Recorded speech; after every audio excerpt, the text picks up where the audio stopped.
If you're experiencing high ping on your PlayStation 5, it can affect your gaming experience. Follow these steps to help reduce your ping and improve your connection. Step 1. Check your internet speed. Use an internet speed test on a computer or mobile device to check your current download and upload speeds. Make sure your speeds meet the requirements for online gaming. Step 2. Use a wired connection.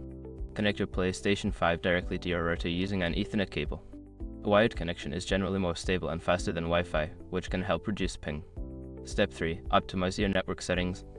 Access your router settings and prioritize your PlayStation 5 in the quality of service OS settings. This can help ensure that your console gets the bandwidth it needs for gaming. Step 4. Close background applications. Make sure to close any applications or devices that may be using bandwidth while you are gaming. This includes streaming services, downloads, or other devices connected to your network. Step 5. Change DNS settings. Go to your PlayStation 5 settings, navigate to Network, then set up Internet connection. Choose your connection type, select Custom, and enter a public DNS server like Google S8.8, 8.8, and 8.8, 4.4 to potentially improve connection speed. By following these steps, you should see an improvement in your ping and overall gaming experience on your PlayStation 5.